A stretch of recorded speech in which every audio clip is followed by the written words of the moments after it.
आम्ही सारे खवय्यामध्ये मी राणी गुणाची तुमचं स्वागत करते।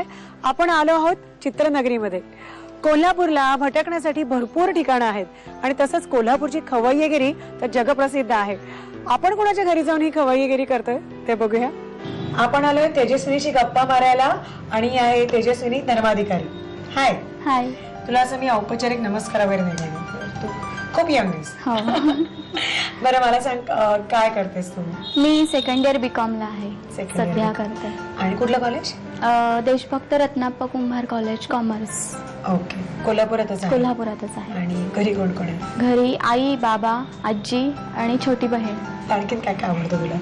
आणखी मला डिझायनिंगची खूप आवड आहे। Dress designing? ड्रेस डिझायनिंग नाही, म्हणजे साधारण मेहंदी वगैरे अशा। अच्छा, मग त्याच्या हो. मी ऑर्डर्स वगैरे सुद्धा घेते। मेहंदीच्या? हो। मस्त। आणि तू पार्लरचं वगैरे पण करतेस? नाही, पार्लरचं नाही नाही. करत, पण तू खूप छान तयार झालीस, त्याच्यामुळे मला असं वाटलं तू पार्लरचंही काही शिकतेस की काय? नाही। तू चक्क आज तिन्ही रेसिपीज तू बनवणारेस ना? हो, एवढी लहान आहे ही आणि खरंच कौतुकास्पद आहे की तू रेसिपीज दाखवतेस।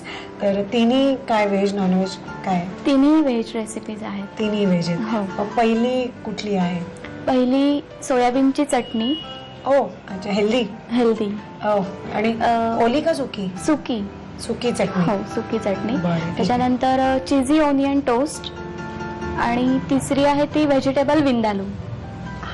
मस्त, म्हणजे आपला फुल मील होणार आहे। हो। चटणी, सँडविच आणि आम्हाला एक रसभाजी। रसभाजी आहे ना? साधारण रसभाजी म्हणायला हरकत हां. नाही। ओके, मग हे तीन पदार्थ मी बनवतोय। सुरुवात चटणीपासून करतोय, तर साहित्य लिहून घ्या। भाजलेले शेंगदाणे, भाजलेलं सुकं खोबरं, भाजलेले सोयाबीन, लसूण, लाल तिखट, मीठ, कोथिंबीर आणि साखर। साहित्य आपण बघितलं काय काय घेतलं आणि अगदी म्हणजे पटकन होणारा असा हा पदार्थ आहे।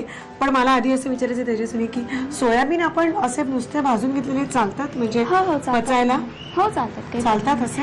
अच्छा, बरं आता काय प्रमाण घेतेस ते मला दाखव, म्हणजे मिक्सिंग करताना निदान आपण प्रमाण तरी बघूया एक्झॅक्टली कसं घेते ते। काय काय घेतेस? पहिल्यांदा थोडे शेंगदाणे, भाजलेलं सुकं खोबरं,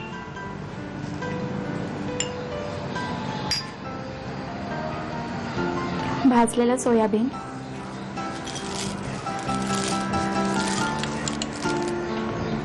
एवढी मात्र नक्की काळजी घ्यायची की सोयाबीन आपण जे घेतो ते भाजून व्यवस्थित घ्यायला पाहिजे, म्हणजे खरपूस भाजून घ्यायला पाहिजे, नाहीतर ते पचायला एकतर जड आहे आणि हानिकारकही असतं आपल्या पोटासाठी। तर तेवढी काळजी मात्र एक घ्यायला पाहिजे सोयाबीन वापरताना। 2 चमचे तिखट।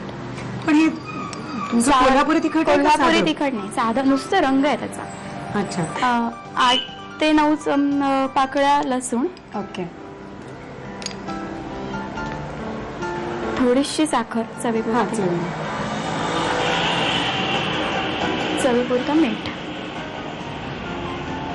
आणि ही साधारणतः किती दिवस टिकेल? 8 दिवस टिकू शकते। 8-10 दिवस? पाण्याचा जर अंशाला नाही लागला तर ते टिकू शकते, काही प्रॉब्लेम नाही। हा, पण आता आपण वाटताना कोरड अशी हो, भरड कोरडीच वाटणार? हो वाटायची, अच्छा, भरड करायची, एकदम मऊ अशी नाही मऊ करायची। अशी नाही. तर आता फक्त याची भरड करायची। ओके, हो, आणि ठीक आहे. चटणी तयार। चटणी तयार। हो. मग मिक्सर मधनं काढून घेऊया भरड आलेली आहे मिक्सर मधनं। आम्ही खलबत्त्यामध्ये कुटत बसलो तर आपला एपिसोड संपेल, हो त्याच्यामुळे आम्ही गप्पा मारत असं खलबत्त्यामध्ये कुटत बसलो नाही, आम्ही मिक्सर मधनं दळून आणलं। तर पटकन तुम्ही आता साहित्य आणि कृती घ्या। सोयाबीनची चटणी बनवण्यासाठी लागणारं साहित्य: भाजलेले शेंगदाणे, भाजलेलं सुकं खोबरं, भाजलेले सोयाबीनचे दाणे, लसूण, लाल तिखट, कोथिंबीर, मीठ आणि साखर। कृती: प्रथम एका बाउलमध्ये भाजलेले शेंगदाणे घेऊन त्यात भाजलेलं सुकं खोबरं आणि भाजलेलं सोयाबीन घालावं। त्यामध्ये तिखट, लसूण, साखर, मीठ घालून हे मिश्रण एकत्र वाटून चटणी तयार करावी।